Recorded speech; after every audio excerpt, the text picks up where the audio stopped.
بسم اللہ الرحمن الرحیم۔ سورۃ طٰہٰ،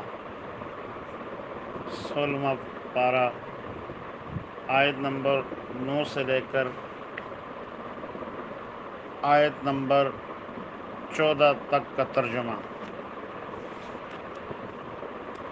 وَهَلْ أَتَاكَ حَدِيثُ مُوسَىٰ،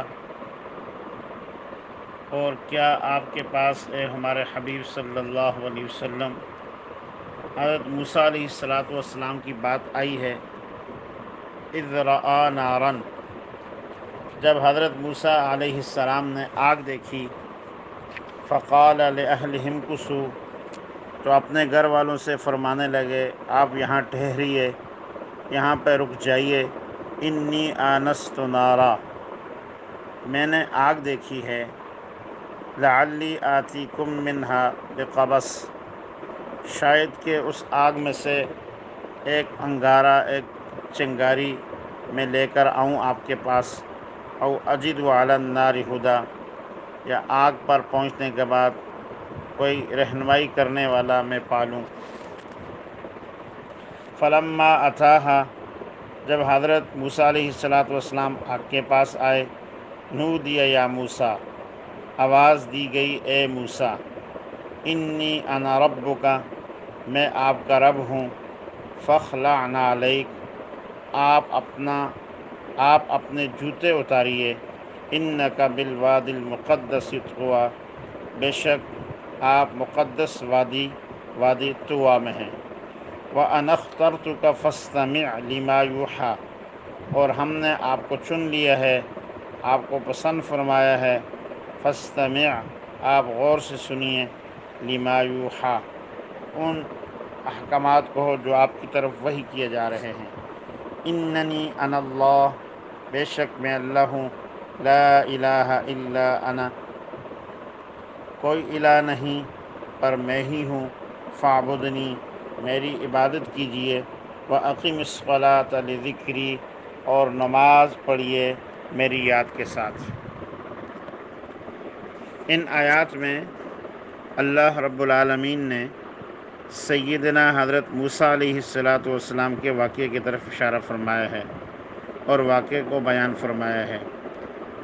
حضرت موسیٰ علیہ السلام مدین کے اندر حضرت شعیب علیہ السلام کی خدمت میں لگے ہوئے ہیں۔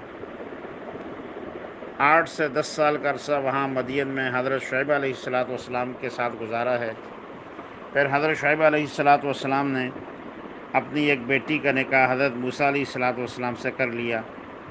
یوں حضرت موسیٰ علیہ السلام اپنے گھر والوں کے ساتھ کچھ عرصہ وہاں حضرت شعیب علیہ السلام کے ساتھ رہے، اور پھر وہاں سے مدین سے مصر کی طرف نکلے، اس ارادے سے کہ وہاں حضرت موسیٰ علیہ السلام کی اماں تھیں، ان کی بہن تھی، ان سے ملاقات کرنے کے لیے۔ راستے میں آ کر حضرت موسیٰ علیہ السلام صحرائے سینا میں راستہ بھول گئے، گھر والے ساتھ ہیں، گھر والے امید سے ہیں، اور گپ اندھیرا ہے اور گمسان راستہ ہے، اندھیرا بھی ہو اور گائیڈ کرنے والا، رہنمائی دینے والا بھی کوئی نہ ہو، اور روشنی کا انتظام بھی نہ ہو، ظاہر ہے بہت مشکل ہے۔ اس صورتحال میں حضرت موسیٰ علیہ السلام کو دور کہیں آگ نظر آئی، تو گھر والوں سے کہنے لگے کہ مجھے آگ دکھ رہی ہے، آگ نظر آ رہی ہے، آپ یہاں رکیے، بیٹھیے، انتظار کیجیے، میں چلتا ہوں، جا کر مجھے آگ دکھ رہی ہے، میں آگ سے کچھ انگارہ لے کر آؤں گا، تو اس آگ سے ہمیں 2 فائدے ہوں گے۔ ایک تو یہ کہ ہم، سردی کا موسم ہے، گھر والے امید سے ہیں، اور ولادت کا ٹائم قریب ہے، آگ کی ضرورت ہے، آپ آگ تاپیں گے، آگ سینکیں گے، اس سے ہماری سردی کی شدت ختم ہو جائے گی۔ دوسرا یہ کہ آگ سے ہم راستہ معلوم کر سکیں گے، آگ جلائیں گے، روشنی ہو جائے گی، آگے چلنا آسان ہو جائے گا۔ آگ ملی تو یوں ہو جائے گا، اور اگر آگ نہ بھی مل سکی تو کوئی بات نہیں، آگ جلانے والے کے پاس جب آگ ہے، وہاں آگ جل رہی ہے، تو بظاہر یہ ہے کہ وہاں آگ جلانے والا بھی کوئی ہوگا، اس سے ہم رہنمائی لے لیں گے، میں رہنمائی لے کر آتا ہوں کہ راستہ کس طرف ہے۔ وہاں پہنچے ہیں، معاملہ کچھ اور ہے، وہ نہ آگ تھی نہ کچھ تھا، وہ تو ایک نور تھا جو رب العالمین کی ذات کا نور تھا۔ دیکھتے کیا ہے، حضرت موسیٰ علیہ السلام ایک درخت ہے اور درخت کے اندر ایک نور نما روشنی نما چیز دکھ رہی ہے، مگر عجیب بات یہ ہے کہ درخت بالکل جل نہیں رہا، درخت کا کوئی پتا بھی نہیں جلا، اور روشنی ہے کہ وہ ماشاءاللہ نور کی طرح چمک رہی ہے۔ موسیٰ علیہ السلام نے گھاس تھوڑا سا لیا اور آگ کی طرف، اس نور کی طرف بڑھایا کہ یہ گھاس اس آگ سے آگ پکڑ لے اور آگے میں آگ لے کر گھر والوں کے پاس پہنچوں، مگر اس گھاس کو آگ نہیں لگی کیونکہ وہ آگ تھی نہیں، وہ تو نور تھا۔ یکدم آواز آئی، اے موسیٰ، میں آپ کا رب ہوں، آپ مقدس مقام پر ہیں، فخلعن علیک، آپ جوتا اتاریے۔ یہ کوہ طور کے دامن میں وادی طوا ہے، یہاں پر حضرت موسیٰ علیہ السلام آگ لینے گئے ہیں، اور اللہ رب العالمین کے فیصلے دیکھیے۔ اللہ رب العالمین نے اپنے نبی سے کلام فرمایا ہے، میں آپ کا رب ہوں، آپ مقام عزت احترام والی جگہ میں ہیں، آپ اپنا جوتا اتاریے۔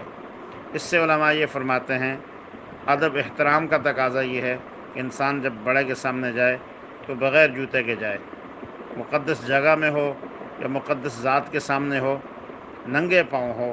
اس لیے ہمارے اسلام کی خوبصورتی یہ ہے، مسجد میں انسان ننگے پاؤں چلتا ہے، بیت اللہ میں حرم میں ننگے پاؤں چلتا ہے، پاک صاف جگہ میں ننگے پاؤں چلتا ہے۔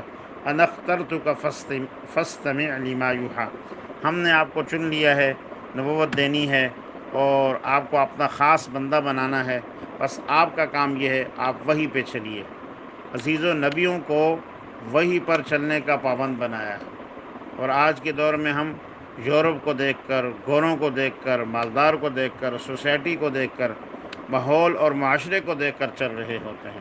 ہمارے لیے حکم کیا ہے؟ فاستمع لما یوحیٰ، جو وحی آئی ہے، جو قرآن آیا ہے، جو حدیث آئی ہے، جو فرامین الہی آئے ہیں، اس کے مطابق زندگی گزارنا، یہ کامیابی ہے۔ دنیا کس رخ پہ جا رہی ہے، دنیا کیا کر رہی ہے، اور دنیا میں کیا ہو رہا ہے، اور دنیا کا فیشن کیا ہے، دنیا کا طور طریقہ کیا ہے، رسم و رواج کیا ہیں، یہ چیزیں انسان کو ناکامی کی طرف لے کر جا رہی ہیں۔ وحی کا علم، انبیاء علیہم السلام کا طریقہ، یہ انسان کو کامیابی کی طرف لے کر چلتا ہے، اور یہ انسان کو اللہ کا محبوب بناتا ہے۔ فرمایا اننی انا اللہ، میں اللہ ہوں، میرے سوا کوئی الہ نہیں ہے، سو میری عبادت کرو۔ عبادت کی صورت بھی بتلا دی، حکم دیا عبادت کرو۔ طریقہ یہ ہے کہ وَأَقِمِ الصَّلَاةَ لِذِكْرِی، نماز قائم کرو میری یاد کے ساتھ۔ مطلب یہ ہے کہ وہ نماز ہو جس میں میری یاد ہو، نماز برائے نماز نہ ہو۔